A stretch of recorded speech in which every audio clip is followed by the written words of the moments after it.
할렐루야, 오늘도 좋은 날입니다. 로마서 6장 15절에서 22절 말씀 묵상입니다. 오늘은 나는 누구의 종으로 살 것인가 라는 제목으로 말씀을 나누도록 하겠습니다. 심판을 받고 영원한 지옥에 들어가야 할 우리가 예수님을 믿게 된 것은 말로 할 수 없는 하나님의 큰 은혜입니다. 그러나 우리가 예수님을 믿되 올바르게 믿어야 합니다.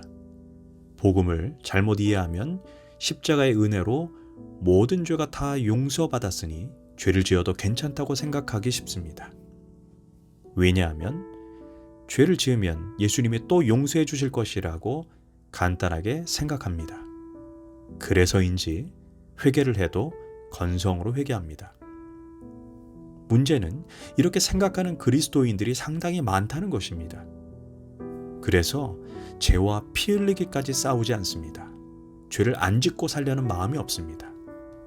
이는 복음을 크게 왜곡한 것입니다. 로마서의 대표적인 구절이 로마서 1장 17절에서 오직 의인은 믿음으로 말미암아 살리라입니다. 우리가 이 구절을 오해하지 말아야 하는 것은 오직 의인은 믿음으로 된다가 아니라 믿음으로 살 것이다, 믿음을 살아낼 것이다 입니다. 즉 진짜 믿음은 그 믿음을 삶의 자리에서 반드시 살아내야 합니다. 우리가 입으로는 예수님을 믿는다고 하지만 누군가를 용서하지 못해 이빨을 부들부들 간다고 합시다. 우리가 예수님을 믿는다고 하면서 불법과 부정을 저지른다고 합시다. 이는 살아내는 믿음이 아니라 입만 살아있는 믿음입니다. 이는 입으로는 하나님을 시인하나 행위로는 부인하는 가증한 자가 되는 가짜 믿음입니다. 로마서가 말하는 믿음은 반드시 순종하는 삶으로 드러나야 합니다.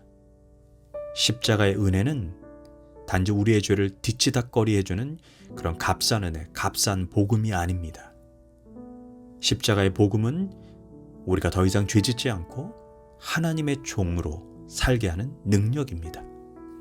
특별히 바울은 16절에서 믿는 자들이 누구에게 순종하느냐에 따라 그의 종이 된다라고 말합니다. 죄에게 순종함으로 죄의 종이 되고 하나님께 순종함으로 순종의 종, 의의 종이 된다고 말합니다.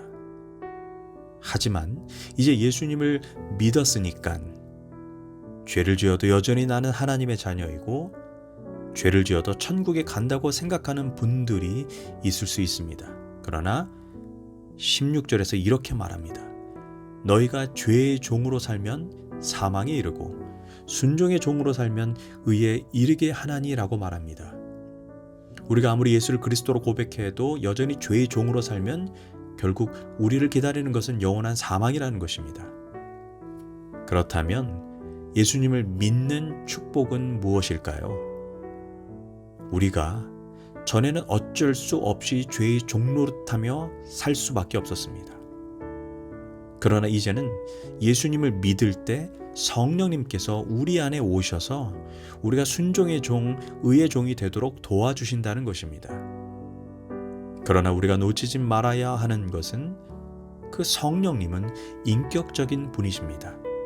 인격은 우리를 강제로 의의 종, 순종의 종이 되게 하지 않습니다. 인격은 반드시 우리가 의의 종, 하나님의 종이 되고자 하는 갈망이 있을 때야 비로소 우리를 도와주시는 것입니다.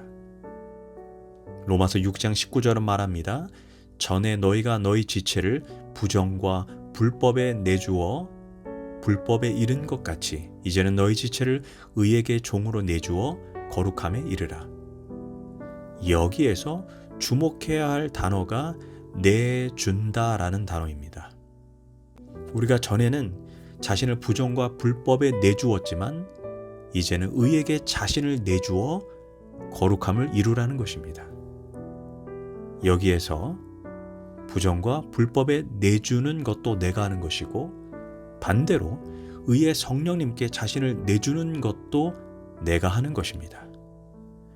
불법의 종이냐 의의 종이 되느냐 하는 열쇠는 바로 내 자신에게 있습니다.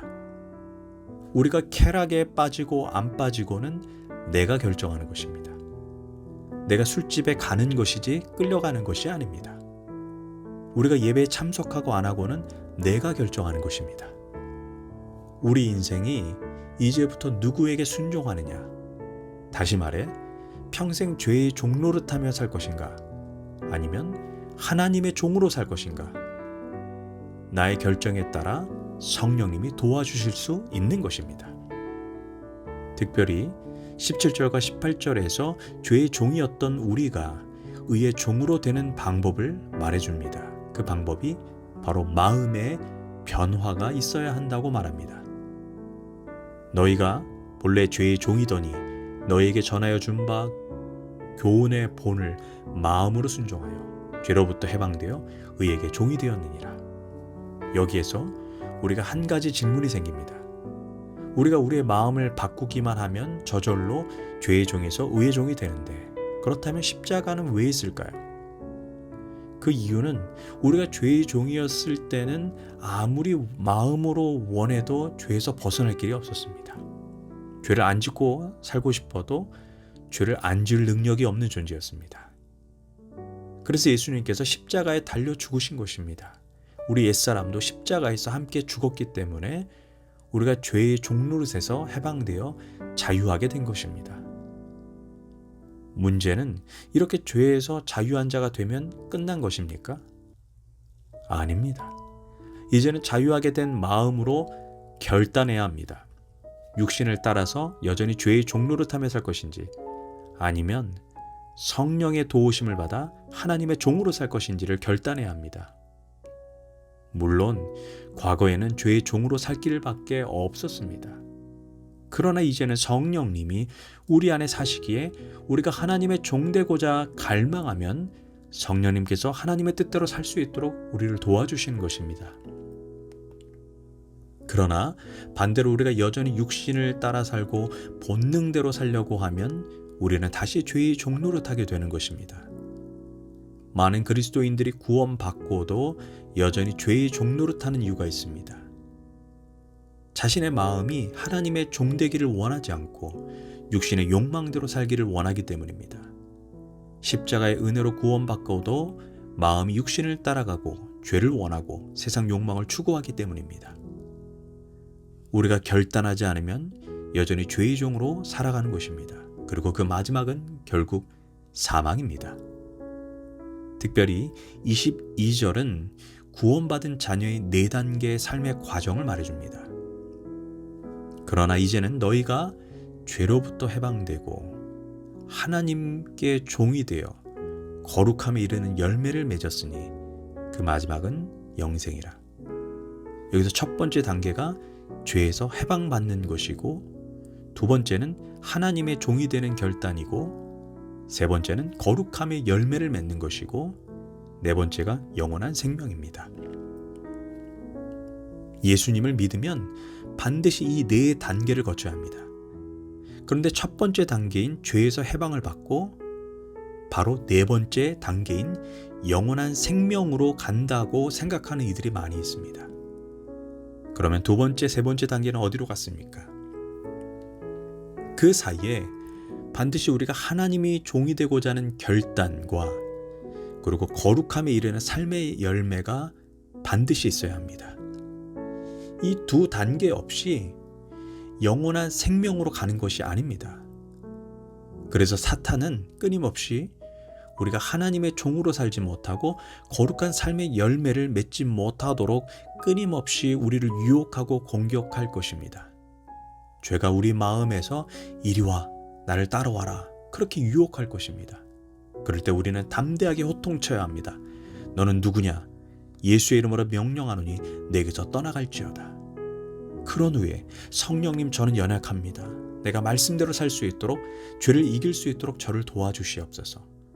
그럴 때 성령께서 우리를 도와주셔서 하나님의 종으로 그리고 거룩한 삶의 열매를 맺도록 이끄실 것입니다. 기억하십시오. 순종이 없는 믿음, 거룩이 없는 믿음은 거짓 믿음이고 그 마지막은 천국이 아니라 지옥입니다. 기도하겠습니다. 성령님, 제가 하나님의 종, 의의 종이 되도록 저를 도와주시옵소서. 예수님의 이름으로 기도합니다. 아멘.